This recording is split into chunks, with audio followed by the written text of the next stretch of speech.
last 2 years, this project has just been haunted with rumors. There's been rumors and speculation. Microsoft buying Sega, Microsoft buying Vivendi, Square, you name the company, we've been accused of buying them. The latest rumor is what? Rare, that Microsoft's buying Rare. I just wanted to come up before Sandy finishes and say in front of all of you, well, it's true.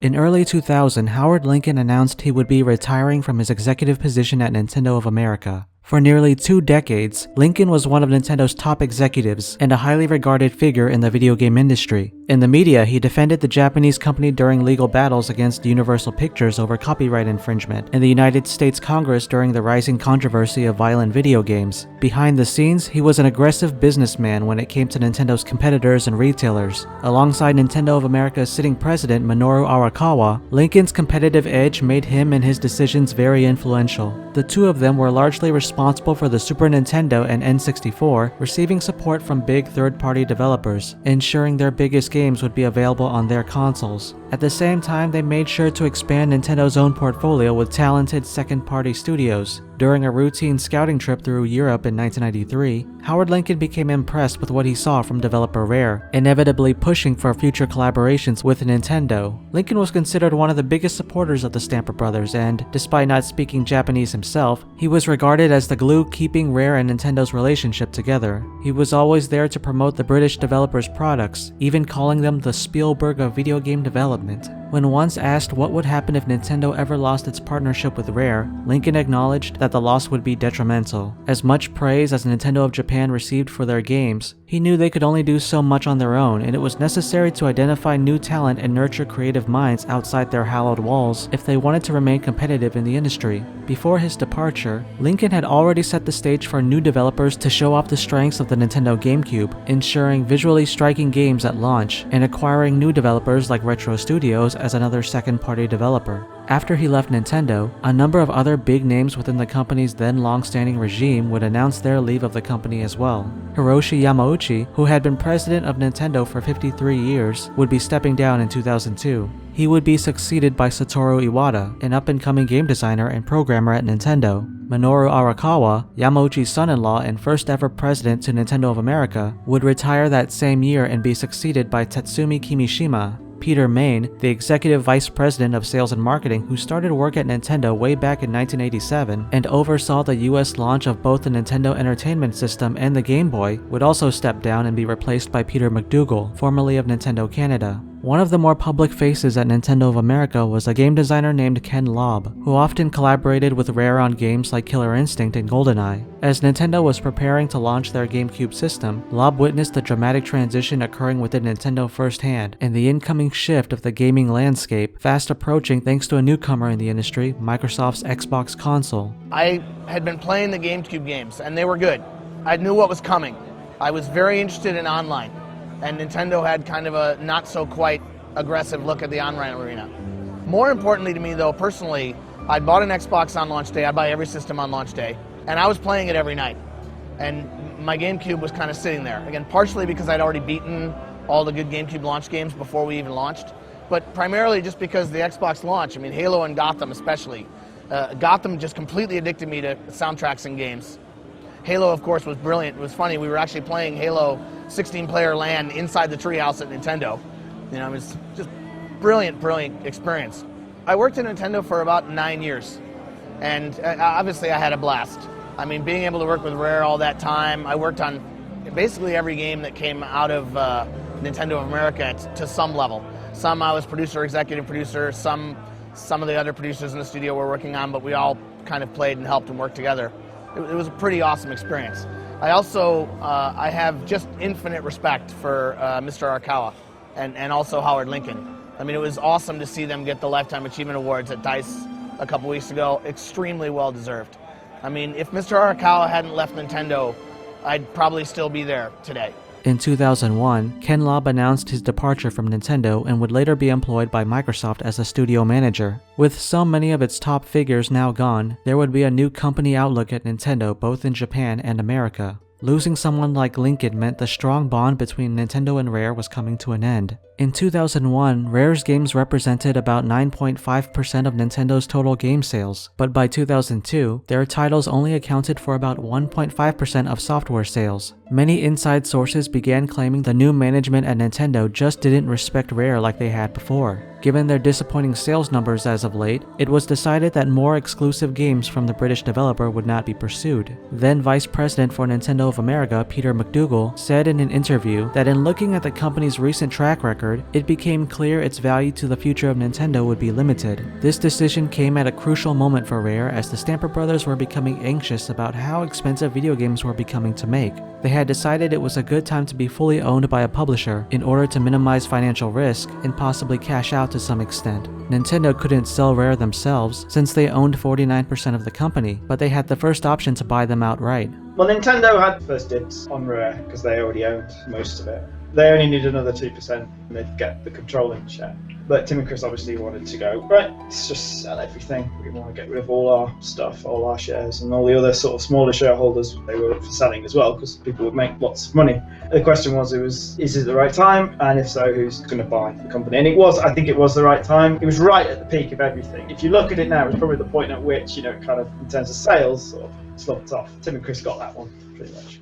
Spot on. Another big deciding factor as to why Nintendo ultimately chose not to purchase Rare may have been the fact that a lot of Japanese game developers were facing bankruptcy at the time, so investing in a foreign company like Rare might have appeared bad for them when they should be helping their country's native developers. In the end, Nintendo chose to pursue other development partners, and Rare was offered to other interested publishers. If one was found, then Nintendo would have to sell off their 49% share. An early potential buyer was the publisher Activision, but after the team at Rare saw Microsoft's commitment to their upcoming Xbox console, opinions started turning in their favor. By now, dissonance had already grown between the new heads of Nintendo and the developers back at Rare, who were becoming doubtful of the Japanese company's new vision for video games. I remember the feeling at the time being, well, where is Nintendo going anyway? I think when the DS came out, I mean, it's an odd thing, the DS. The original DS was just kind of like, it was weird. I didn't really like it. What the hell's this? This big lump of plastic, it's got two screens. I didn't get it. Personally, I went, what the fuck is this?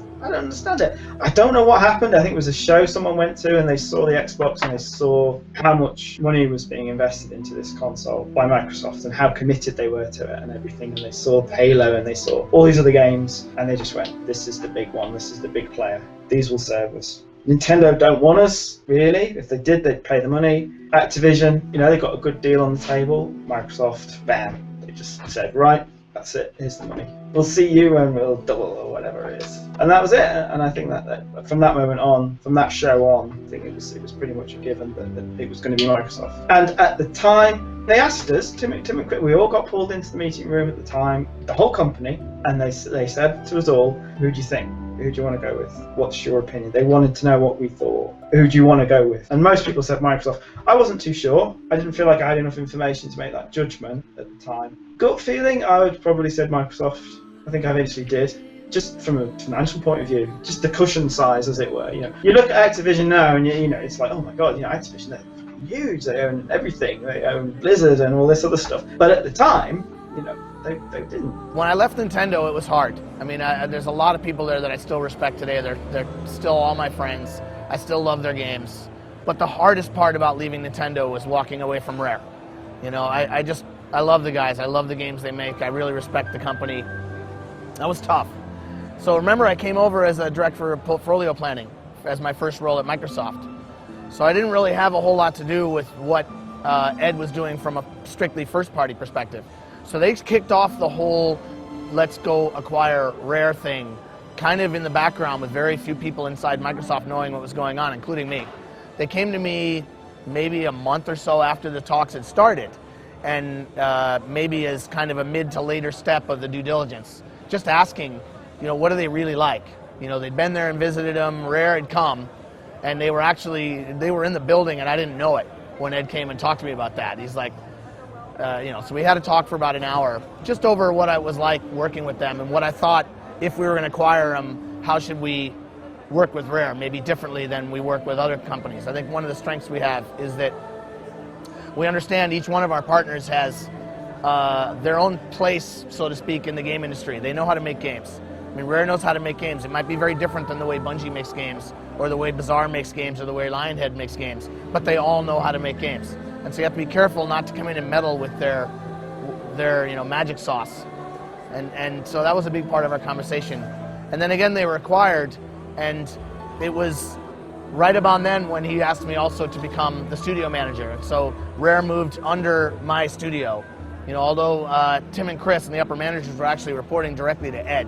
So I was acting more as a peer.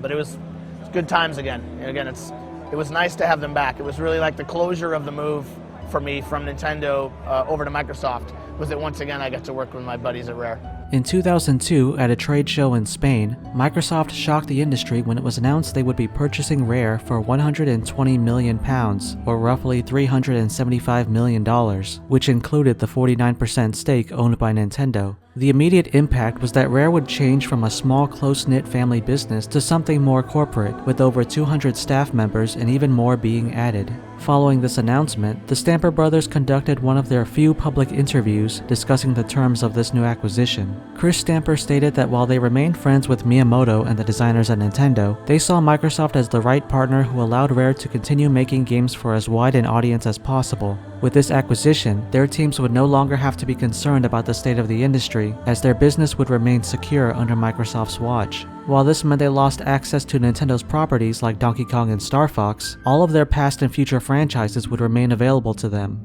Ed Fries was a video game programmer and serving vice president of Microsoft's game publishing division. He was one of the original architects of the Xbox console and considered responsible for Microsoft acquiring developers around the world like Rare and Bungie Studios. Ed stated that Microsoft's experience with purchasing studios outright like Bungie taught them to keep the magic the way it is, so to speak, and let the video games be designed the way the developers wanted them to be. Microsoft's acquisition of Rare came at a time when they had numerous projects already in development and ready to port over to the Xbox. The first of these games to be released was Grabbed by the Ghoulies, which started development shortly after the release of Conker's Bad Fur Day. Originally meant for the GameCube, this game was developed by the team responsible for Banjo-Kazooie in just under 3 years, before releasing on the Xbox in 2003. The game follows the adventures of a young boy named Cooper Chance, who must rescue his girlfriend from a haunted mansion filled with supernatural creatures. It featured a cel-shaded art style and character design similar to classic Hanna-Barbera cartoons, which served as a strong inspiration. Originally, Grabbed by the Ghoulies was conceived as a large, non-linear platform game, but due to the recent Microsoft buyout and increasing time constraints from transitioning to the Xbox, a simpler design and concept were adopted. According to designer Greg Males, the team chose this approach to make the game easier for anyone to pick up and play without too much of a commitment. The gameplay was designed to be a 3D action beat-em-up with controls mapped to the analog sticks. Grabbed by the Ghoulies had a mixed reception when it released, particularly regarding its limited and repetitive gameplay design. While the game retained much of Rare's high-quality graphics and trademark persona, it wasn't considered worthy enough for a debut on a new console to a new audience, especially after being marketed as a game from the people behind Banjo-Kazooie and Donkey Kong Country. To be clear, Grabbed by the Ghoulies was not considered a bad game per se, but rather a disappointment considering the developer's lineage. The following year was a quieter time for Rare when it came to releasing new video games. Through a partnership with publisher THQ, the developer continued producing more original games for Nintendo's Game Boy Advance, since Microsoft didn't have a competing handheld system. They even worked on re-releasing the original 3 Donkey Kong Country games for the GBA, with numerous additions and improvements. After Banjo-Kazooie Grunty's Revenge in 2003, Rare released a new game called Saberwolf, based on their classic Saberman games on the ZX Spectrum. It was a combination of platforming and puzzle solving that paid homage to the developer's early days when it was known as Ultimate Play the Game. Despite this heritage and getting generally positive reviews, however, the game received a lukewarm reception upon release and is often forgotten by players today. Another game that flew under a lot of players' radars was one called It's Mr. Pants, a block-based puzzle game that released in 2005 and starred a crudely drawn mascot designed by Lee Loveday, who previously showed up in certain games by Rare and was often featured on Rare's website. Similar to Banjo Pilot, which came out earlier that year, this game went through several name changes, as it was originally promoted way back in 2001, where it featured Donkey Kong and the name Coconut Crackers. Following the buyout by Microsoft, the theme had to be changed since the Donkey Kong brand remained with Nintendo. This was a game originally conceived by Tim Stamper and Greg Mails, and designed more for its playability instead of any kind of wow factor. According to Mails, the game's childlike visual style was accomplished by having the right-handed artists draw with their left hands to intentionally make the illustrations appear genuinely bad. Back when the game was known as Coconut Crackers, it featured a 3D isometric perspective and multiplayer for up to 4 people, but due to consistency concerns, these features were removed and the game was kept to single player only. Its Mr. Pants received favorable reviews, but remains only known to the developer's most die-hard fans. While the game was published by THQ, there are said to be a very limited number of physical copies in existence. A version of the game would later be released for mobile phones, and it was even planned for the Gizmondo handheld system before its untimely demise.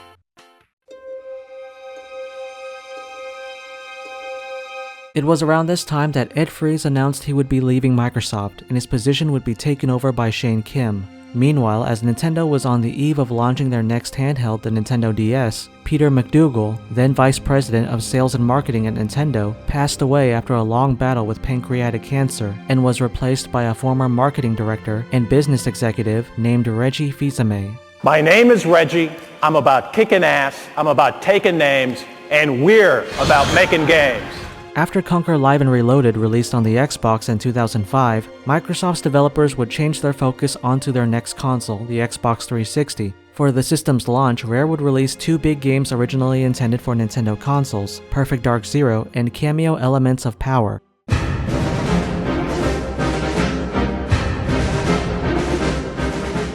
Whereas the team working on Perfect Dark Zero started prototyping for the GameCube, Kameo was a project that originally started development back on the Nintendo 64. The initial design for the game came from the minds of Tim Stamper and George Andreas, the latter of whom previously worked on Donkey Kong 64, which was from where most of this game's team originated. At the time, there were many influences from Nintendo-produced games like Pokemon, as players would be able to collect and nurture hundreds of different creatures. The game was first shown to the public at E3 running on the GameCube. When Kameo was finally released, it had transitioned between 4 different consoles, the N64, to GameCube, to Xbox, and finally to Xbox 360. Each transition to another console led to obvious graphical advantages, but also new technical hurdles, from the loss of the N64's cartridge loading speed, to the gain of a disc format and console with a built-in hard drive, to one where the hard drive was optional. Every time the team wanted to do something ambitious in the game, there was always a chance it would be hindered on the console to where the game transitioned. When it was in development for the GameCube, there were plans for hundreds of different monsters for Kameo to morph into, but as development had to change consoles, the number was significantly reduced to make each selectable character more unique and thorough in its capabilities. By the time Kameo reached the Xbox consoles, its Pokemon influences had been shed for something a little darker in theme, in the hopes of better appealing to the console's older audience.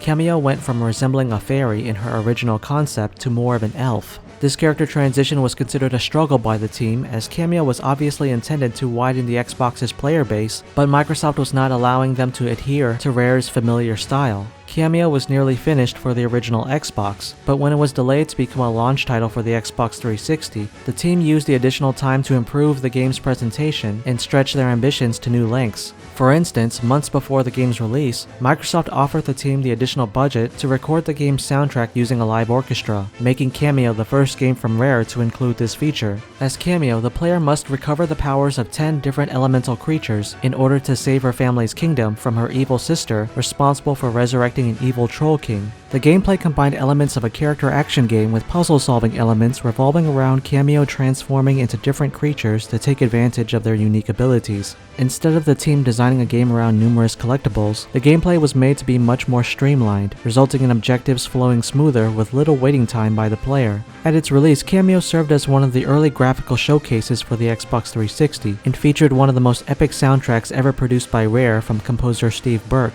earning its share of award nominations. In fact, one of the tracks would even go on to be sampled by a hip-hop group called Army of the Pharaohs.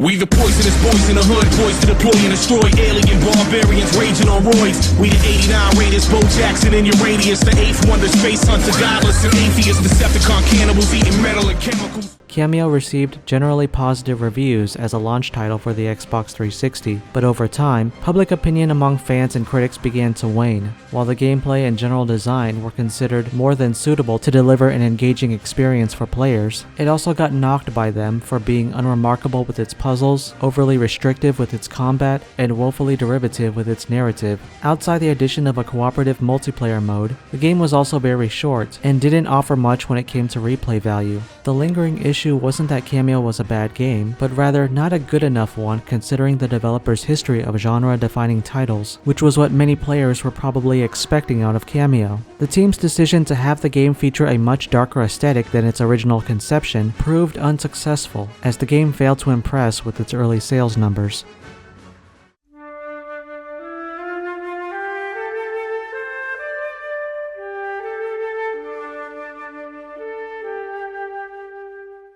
After completing Kameo, George Andreas and his team started work on a sequel. At the time, George felt they had succeeded with many of their design goals for the first game, and there were enough ideas worth fleshing out in another game if they found an audience. By now, games like Assassin's Creed had just come out, and its general design was supposedly a strong influence on the team. Kameo 2 would have been a lot more mature than its predecessor, and cover much darker themes. Unfortunately, the team's pitch for the game wasn't approved by Microsoft, and the project was cancelled after about 3 months, most likely due to the first game's lackluster sales. Since its cancellation, lots of artwork and early animation renders for the game were released online. Years later, when asked about his involvement with Kameo, lead designer George Andreas has stated that the project has become a very difficult subject for him to discuss, namely because he regrets the changes made during its transition to Xbox, and wishes the team had scrapped the entire project and started over.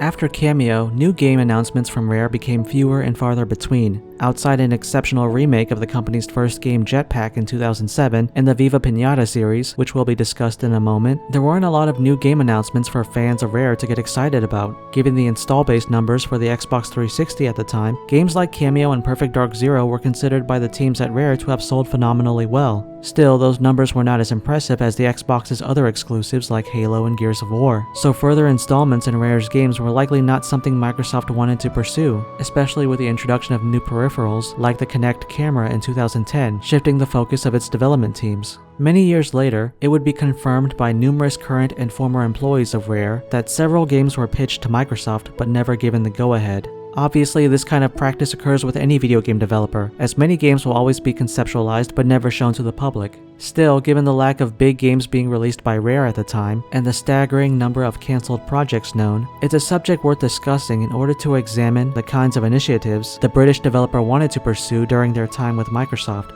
Before getting started, it should be noted that much of the information regarding some of these projects have not been entirely verified by Rare or Microsoft, so it's best to take this information with a grain of salt. Also, since other cancelled projects like Conquer Going Medieval, Perfect Dark Core, and Velvet Dark were discussed in prior retrospectives, they will not be brought up again here. Archangel was a futuristic racing game in development for the original Xbox back in 2003. At the time, lead designer Chris Seaver had no interest in making a sequel to Conquer, so this project was conceived instead. After about 4 months spent nailing down its design, the project eventually proved to be too ambitious. Also, when some team members left Rare or moved on to other projects, Archangel suffered from a lack of resources. This project was cancelled by the management at Rare, and Chris Seaver was put in charge as lead artist on the game Quest. Quest was a project started around the year 2000 by Perfect Dark veterans Mark Edmonds and Duncan Botwood as a fantasy-themed massively multiplayer online game. It once went under the name Elements of Three Powers, despite having no relation to Kameo. Around 2001, after being in the works for 2 years without a distinct direction to its design, Quest became a space-themed shooter for the GameCube. It was converted to the Xbox the following year and put on hold shortly thereafter. When Microsoft purchased Rare, one of the things they naturally wanted to exploit to the utmost was Rare's past work, so there was a restructuring of the company where high-profile franchises such as Perfect Dark and Conquer were prioritized over more experimental titles. After Perfect Dark Zero, the project came back as a fantasy MMO, but this time titled Cascade.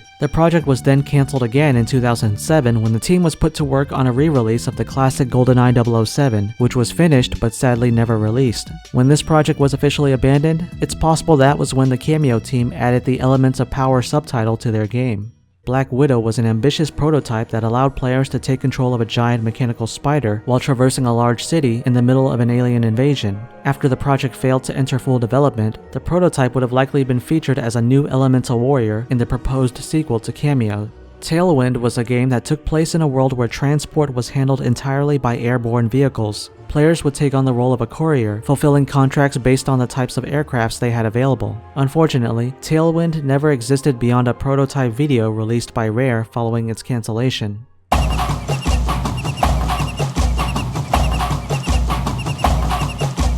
One project that went through many changes at Rare without ever being officially made public was Saberman Stampede. Developed by a team consisting of members who worked on Star Fox Adventures and Jet Force Gemini, this game had evolved from a racing game starring Donkey Kong to a fully open adventure game starring one of Rare's earlier mascots, Saberman. People first heard about this title through a trademark filed by Microsoft in 2003. This iteration started development on the GameCube and eventually moved to the Xbox, but no footage or information was released about this game until years after its cancellation when footage was made available online. By 2004, when it was decided that Rare would port both Kameo and Perfect Dark Zero to the Xbox 360, members of the Saberman team were called in to assist, resulting in this project being put on hold and eventually getting cancelled after being in development for 6 years, and there being a supposed lack of focus and design. According to designer Lee Musgrave, the game was considered a little too old school for the kind of gaming experiences the Xbox was capable of delivering, which led to a few changes here and there before its final cancellation.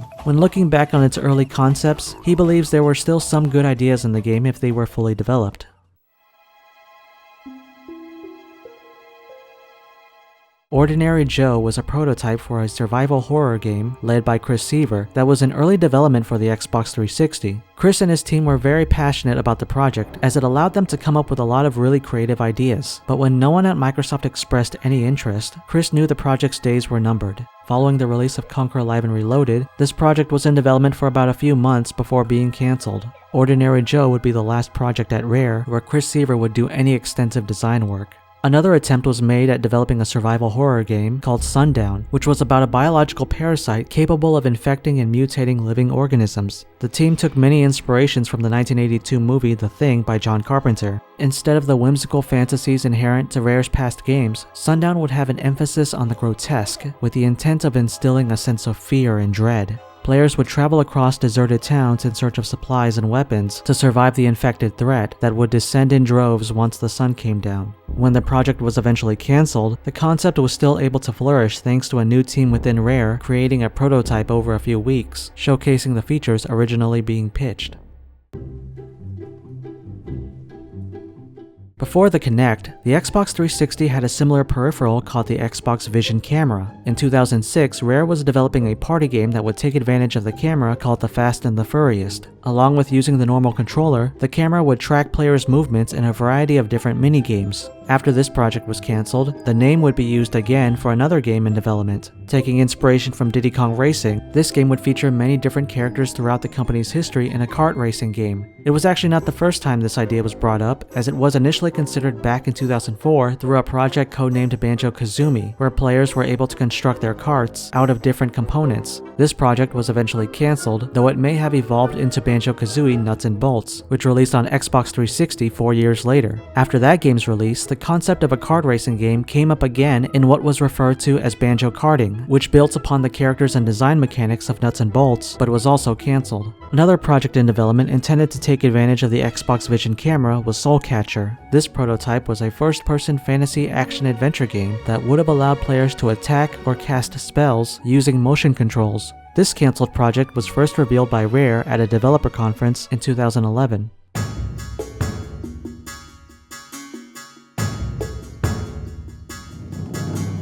Savannah was a prototype in development around 2006 for the Xbox 360 and conceptualized by artist Phil Dunn, who previously worked on Donkey Kong Country 3 and Killer Instinct 2. It was described as a very realistic nature simulator based on an African safari in the Serengeti. The game would play out like a nature documentary and revolve around players raising a lion cub through adolescence, imparting the necessary skills to thrive among the wildlife. Savannah was developed alongside the Kinect camera and looked rather advanced graphically for its time. There were even plans to design a special controller for the game that was a sort of fusion between the Xbox controller and the Kinect camera. After a year in development, it was cancelled before getting past the prototype phase. The reason may have been that Microsoft wanted the games on Kinect to be aimed toward children, whereas Savannah would have likely appealed more to a mature audience.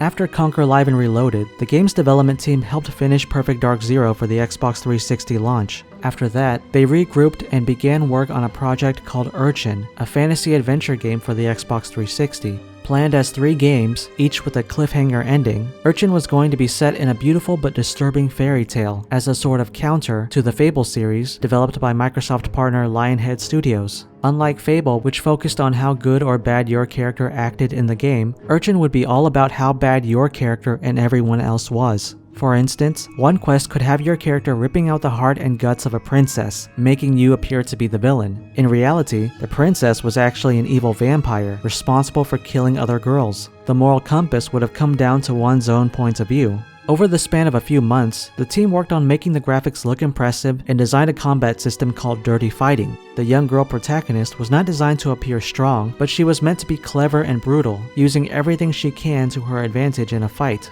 She would have a pig as a companion, and the character dynamic was similar to that of Banjo-Kazooie, where one would make up for the other's weaknesses. During its development, there were even plans for a line of physical toys that could possibly involve some sort of digital interaction with the game, a concept the Stamper Brothers had wanted to do since working on the Nintendo 64. Urchin was coming along nicely, and the management at Microsoft was quite interested at first, until they weren't. Eventually, Chris Seaver was asked if he wanted to work on Perfect Dark Core, which he did, resulting in Urchin getting put on hold. After only a few months of work, a lot of concepts had been drawn up and the entire story arc was figured out, but the project was cancelled by late 2006. In May 2008, at the Nordic Game Conference in Sweden, Rare artist Ryan Furcho revealed a few pieces of concept art originally intended for Urchin. Looking back on the project, Chris Seaver has often wondered whether he should have stuck with the project instead of pursuing other endeavors, a decision he remains unsure about to this day.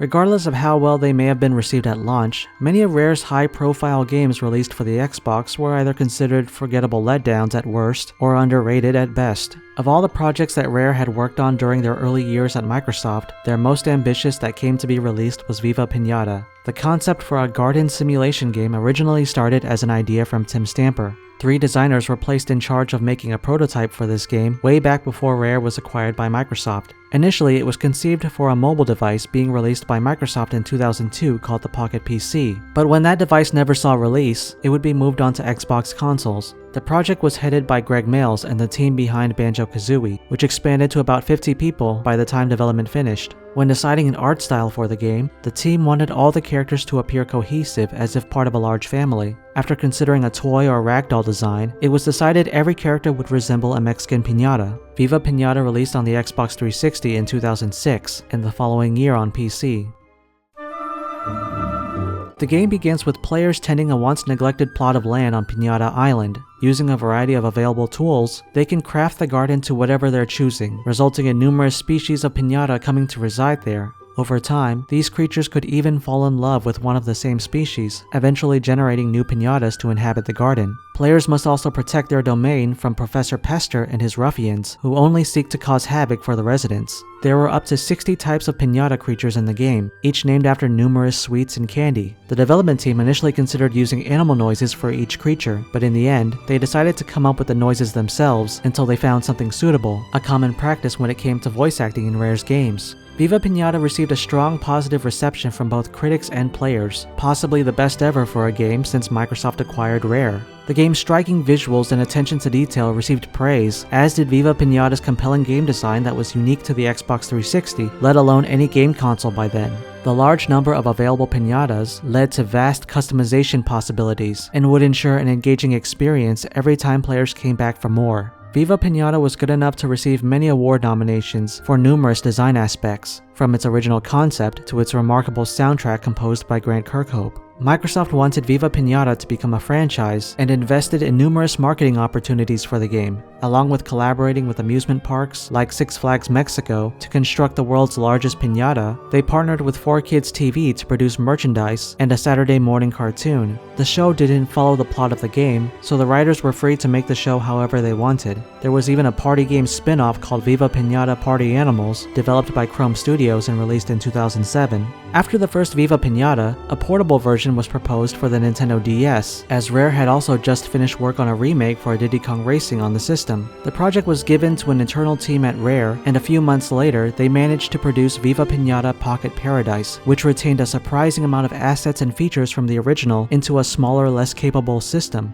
As it was being worked on by an internal team, there were even additional features not found in the Xbox counterpart. Pocket Paradise took advantage of the system's dual screens and the stylus as the method of input, which even became some players' preferred control scheme. It received high marks from many reviews and is regarded as one of Rare's best games for a Nintendo handheld.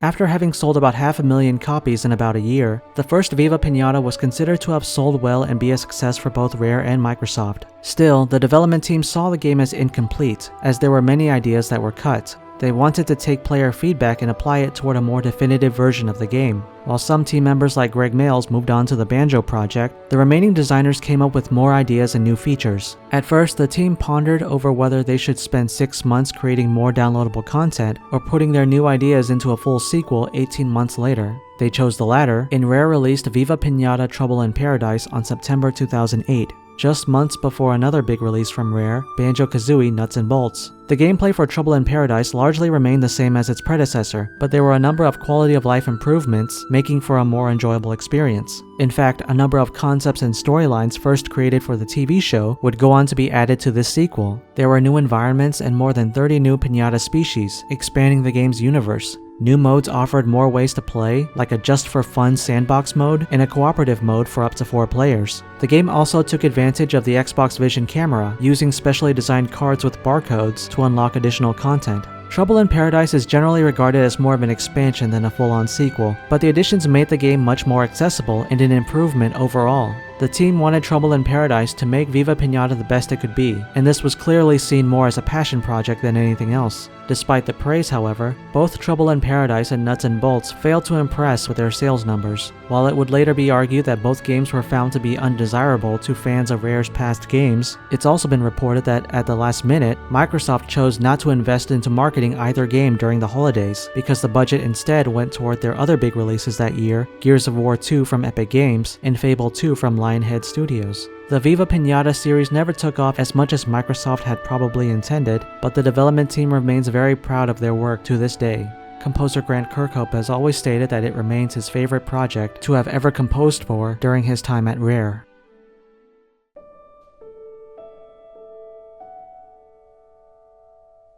Shortly after the first Viva Pinata was released, the designers at Rare experienced another drastic transition as the company entered its 25th year. In 2007, the company's co-founders Tim and Chris Stamper, along with Joel Hochberg, announced their departure from the studio to pursue other opportunities. While the news came as a shock to longtime fans and cause for concern, many designers who had been working at the company were not surprised by the news, given the Stampers' recent circumstances. To be fair, they were quite hands-off.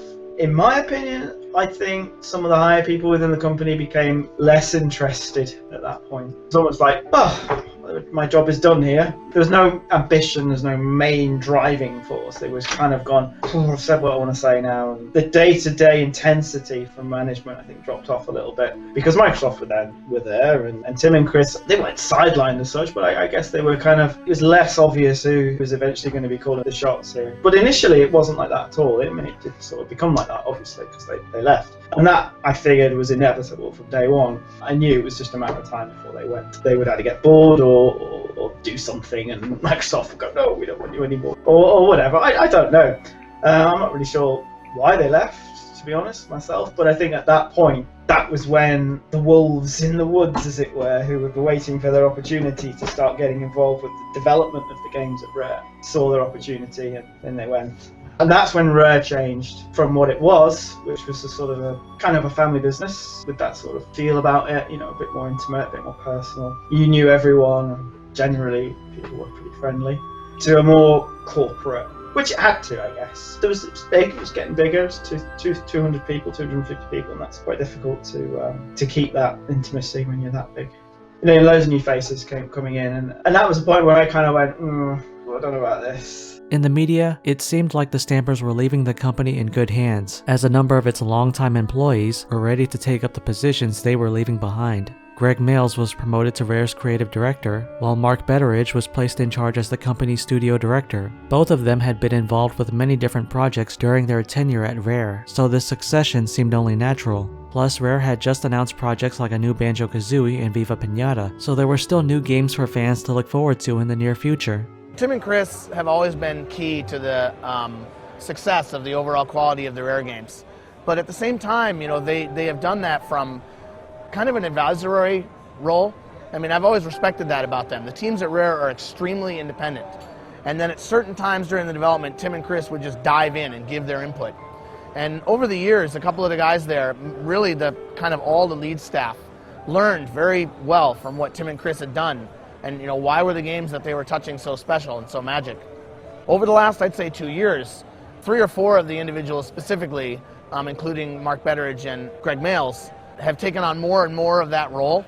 And so when Tim and Chris decided that they wanted to leave, it's kind of they're kind of retiring, thinking about what they want to do. Maybe they go do something small. They've worked a long, long time. I mean, these guys started when they were 16 and 17 years old.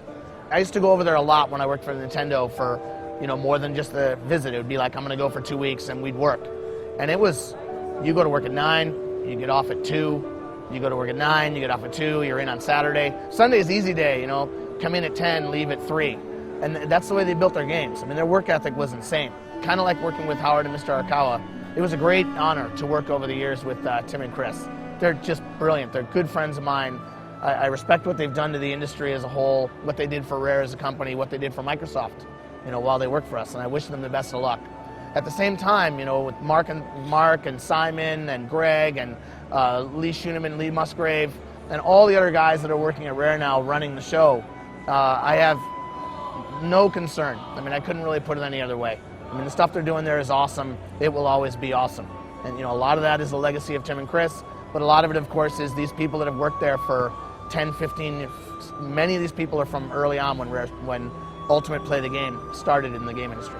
In the end, actions spoke louder than words, and after Rare's titles continued to sell poorly, it wasn't long before Microsoft decided to restructure the studio. By the end of the decade, a new facility was opened in Birmingham, England, and Microsoft began firing much of the senior staff, replacing them with new hires and shifting the direction of Rare's output toward new technology like the Xbox Kinect. I was kicked out of Rare, actually, as it turned out. It was a big purge of artists, and they just went, right, we're getting rid of all our artists. I wasn't designing anymore at the time. We're going to farm it out to Amicus or India or wherever or whatever. Let's get rid of all our in-house people. So they basically turfed us all out. I don't even know what was in their minds.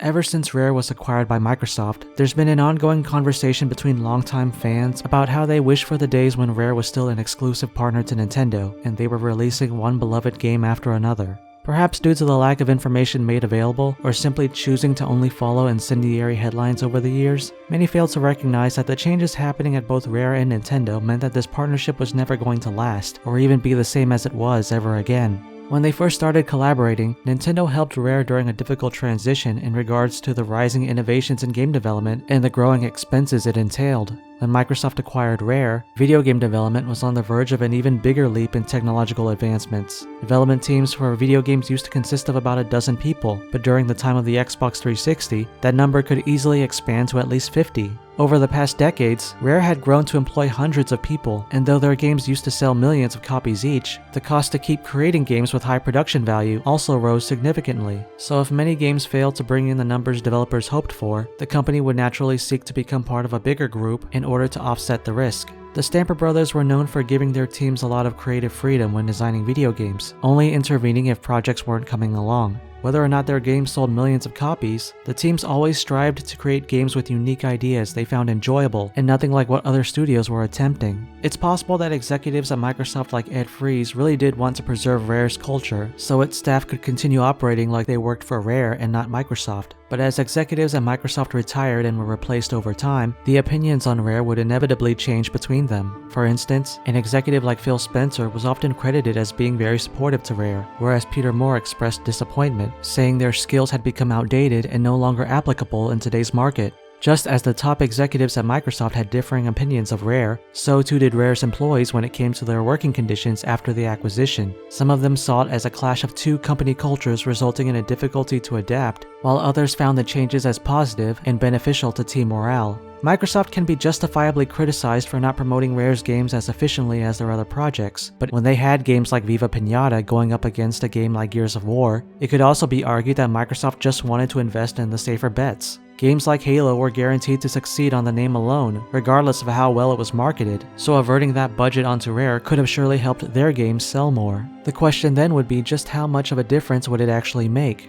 When Microsoft saw what Rare was producing compared to their other studios, was it really that hard to guess which game would garner a bigger audience? When news started to come out regarding all the projects Rare might have worked on but didn't, there's always the hope that whatever else could have been done is better than what players eventually got, and it's Microsoft's fault they didn't. But they forget that the games we did get were still from a lot of the same designers who worked on many of their favorite games in the past. They didn't all go away, but rather they just changed the types of games they wanted to make. Rare was still coming up with so many different concepts, but whether or not they would manage to pull it off well can only be speculation at this point. Just as there have been designers who look back on their games with disappointment or regret, so too are there teams who remain proud of their work regardless of the reception or success.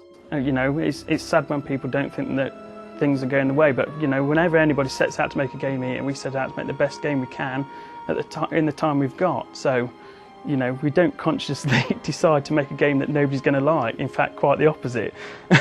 And it's just disappointing when that isn't the case. While Rare was undoubtedly much more profitable during their time with Nintendo, it was also thanks to a number of collaborators who are no longer there. Just as Microsoft had different executives over the years, so did Nintendo. While the Japanese company eventually went on to experience unprecedented success, they would also experience some of their darkest years, with repercussions that continue to steer their company's direction to this day.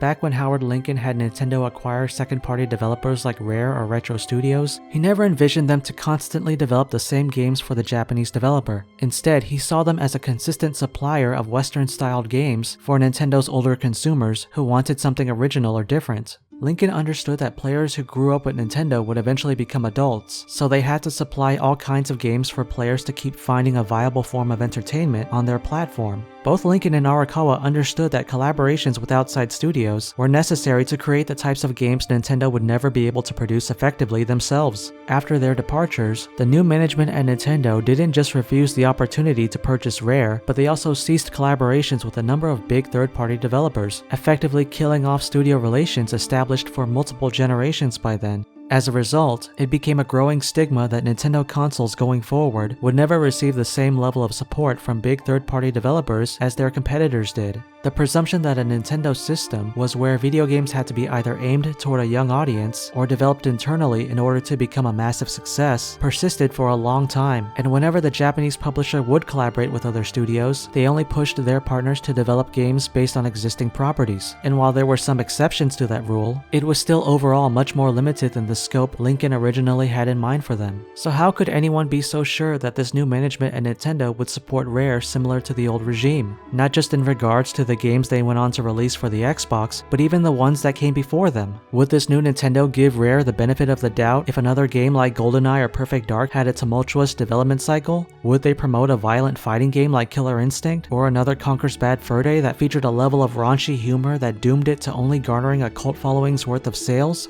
Who's to say Nintendo would have supported the same games Rare released during their time at Microsoft? The same goes for all the other games being worked on that inevitably got cancelled. What incentive would they have when their past couple years with Rare resulted in their most underwhelming software sales? The truth is, there are just so many unknown factors at play here that no one can really say which decision was right during whichever moment in time, because the alternative outcome can never fully be understood, because it didn't happen.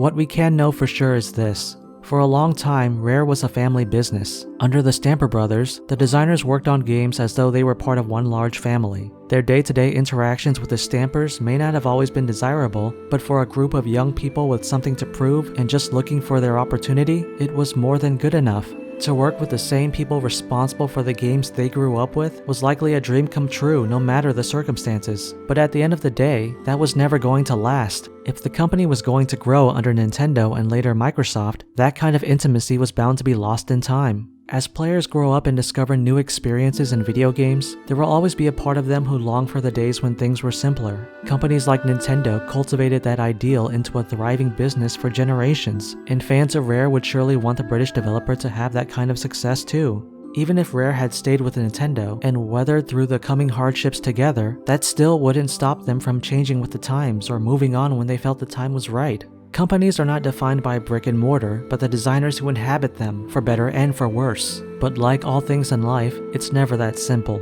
People move on, things change, and that's just the way it is. Nothing lasts forever. It's something that everyone will have to accept eventually, but sometimes even knowing that doesn't make it any less difficult to come to terms with.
Next time, in part 12 of this Rare retrospective, a look back at the many designers who parted ways with the developer throughout its history, the state of the company since the Stampers' departure, and the many fans who continue to be inspired by their history with Rare.